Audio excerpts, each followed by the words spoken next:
warahmatullahi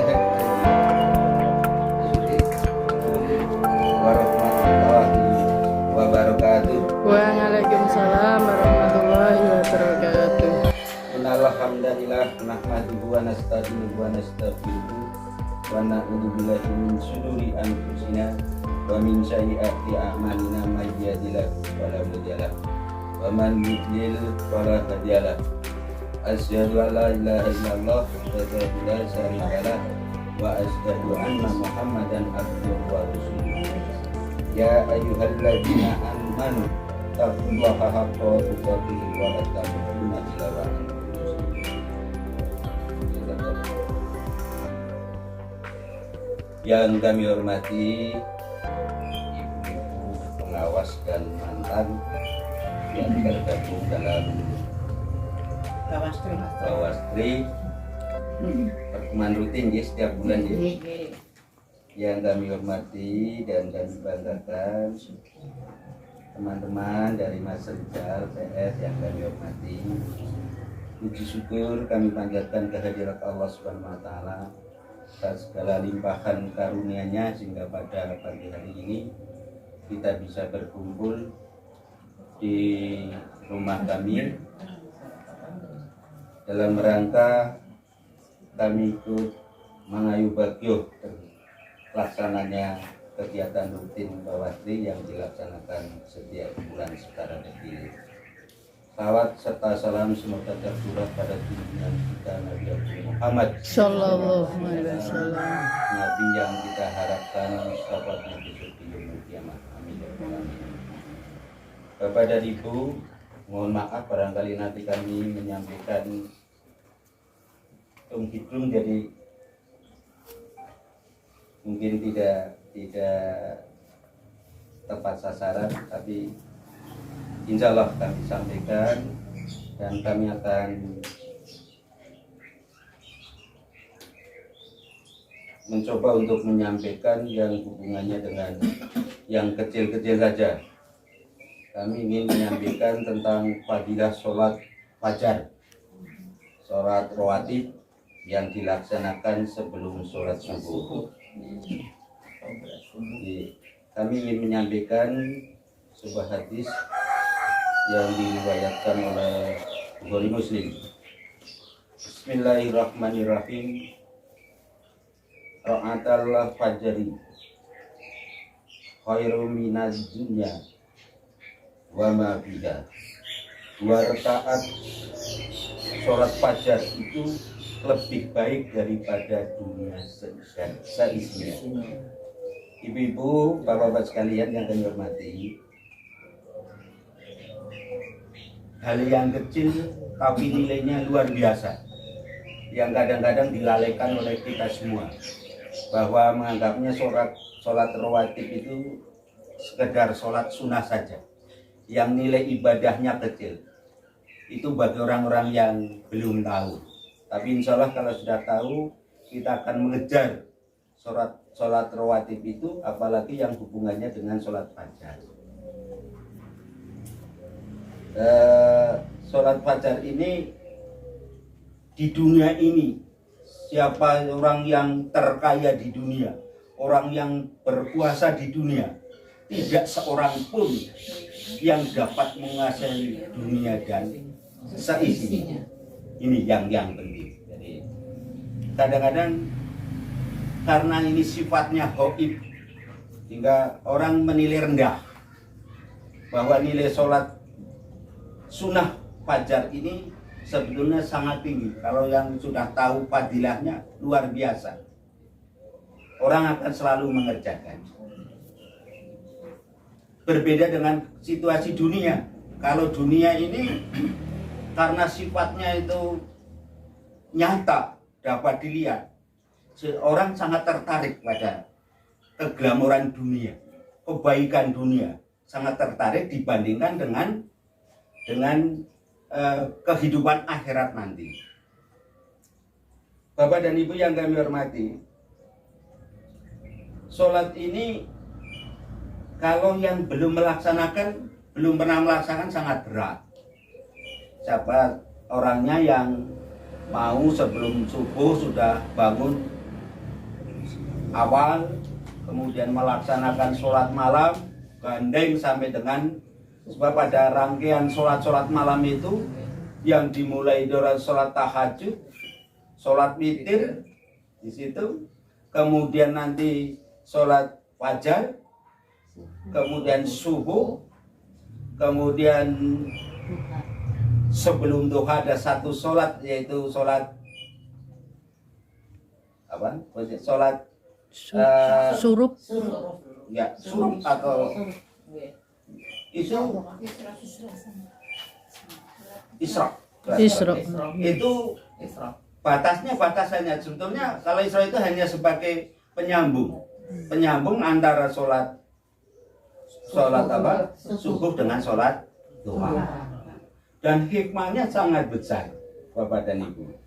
Kalau di dunia seandainya Mbak Dar mengadakan ini dalam rangka hari ulang tahun saya akan memberikan hadiah pada teman-teman Bawastri dengan satu buah mobil akan saya berikan besok hari Jumat jam 5 pagi. Begitu diumumkan masuk ke media sosial langsung viral. Nginep. Daftar. Terima nginep. Padahal itu kalau dinilai Nginep. dengan kebahagiaan akhirat yang akan kita raih nanti hanya seberapanya itu. Tapi karena itu nyata sehingga orang banyak tertarik. Berbeda dengan yang sifatnya hoib.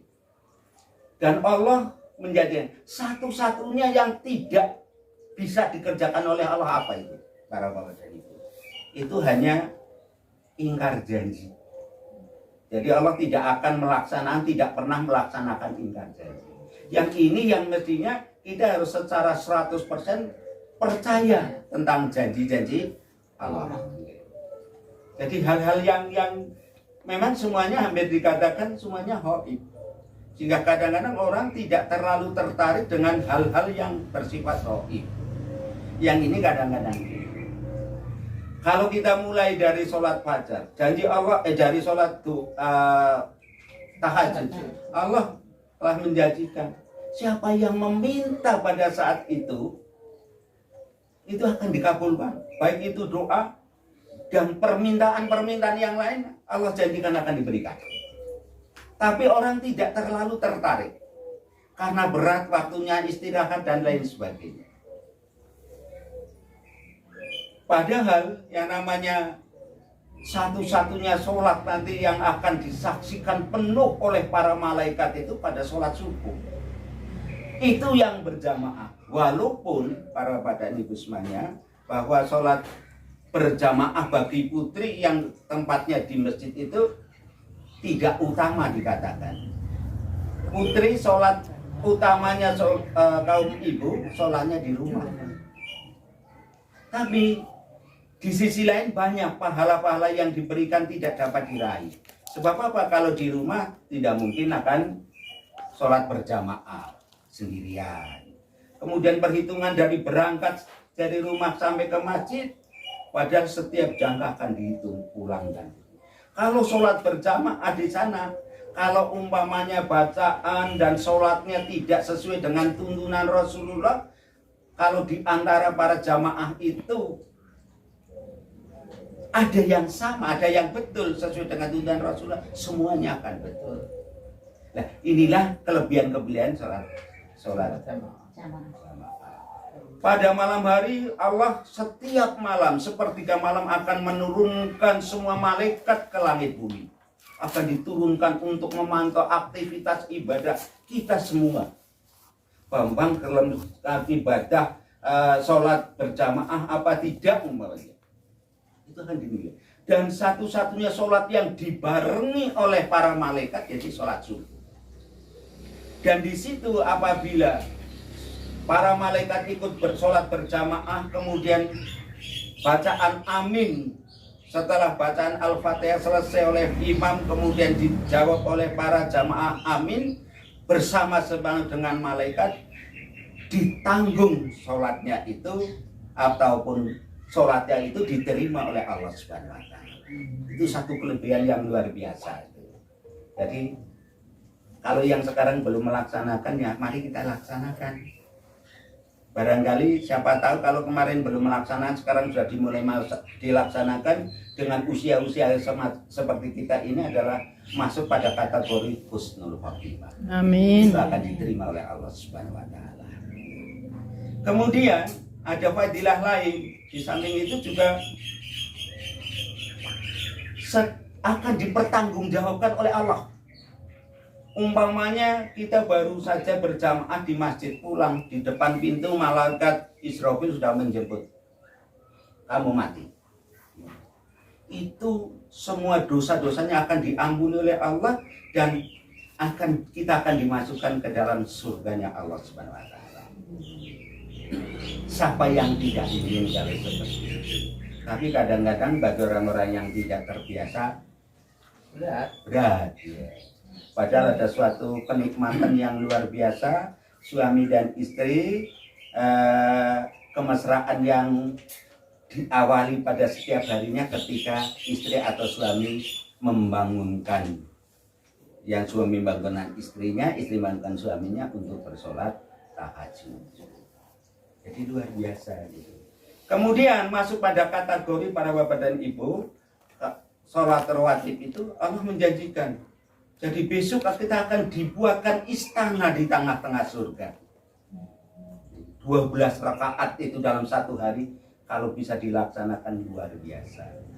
Nah ini yang kadang-kadang kita mengabaikan. Jadi tidak tahu mana yang sebetulnya pula nilai ibadah yang pahala yang tinggi dengan yang tidak. Kadang-kadang seperti itu. Kadang-kadang apalagi dengan usia Islam masuk di dunia ini sudah termasuk kategori pada zaman akhir. Banyak amal-amal ibadah yang tidak sesuai dengan tuntunan Rasulullah. Padahal para badan ibu, apabila kita dianggap diaku oleh Rasulullah besok sebagai umatnya, luar biasa. Sebab satu-satunya nabi yang punya danau, punya telaga, itu hanya Rasulullah yang diberi nama Kausar, yang warna dari airnya itu lebih putih air susu daripada lebih putih air danau daripada susu, yang setiap besok akan diminum oleh umatnya Rasulullah. Dan perlu diketahui ibu-ibu sekalian, bahwa pakai cangkirnya besok itu ketika di arah-arah masar orang sedang mencari syafaat kepada nabinya masing-masing, insya Allah kalau kita menjadi umatnya Rasulullah Muhammad SAW, kita dengan gembira di situ akan menikmati minuman air telaga yang manisnya luar biasa, sekali minum tidak akan kehausan.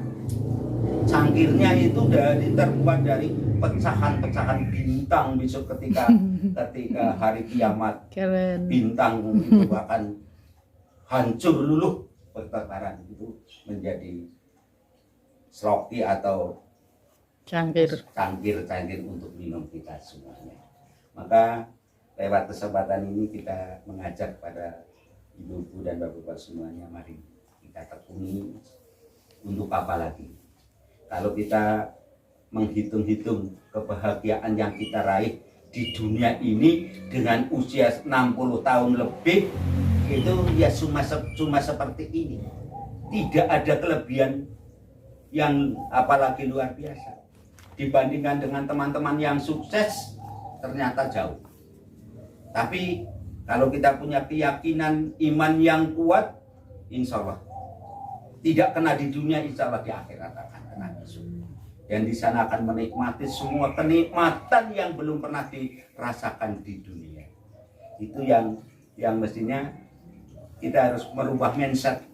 Kalau dulu kita masih disibukkan dengan aktivitas dunia, sehingga seolah-olah ibadah diabaikan. Tapi kalau sekarang, kalau sudah sepuh 60 tahun ke atas, mestinya mindset kita rubah.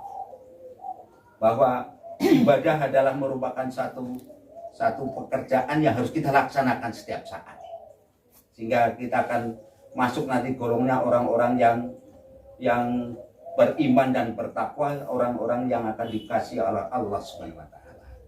Sehingga hidup kita akan sukses. Sebab tidak ada bandingnya kalau di akhirat. Dan semua akan disediakan. Kalau ibu-ibu yang gemar shopping, besok ke sana disediakan. Sebab pada satu hari dalam satu minggu di sana ada pasar surga yang akan kita akan bertemu. Mal ya.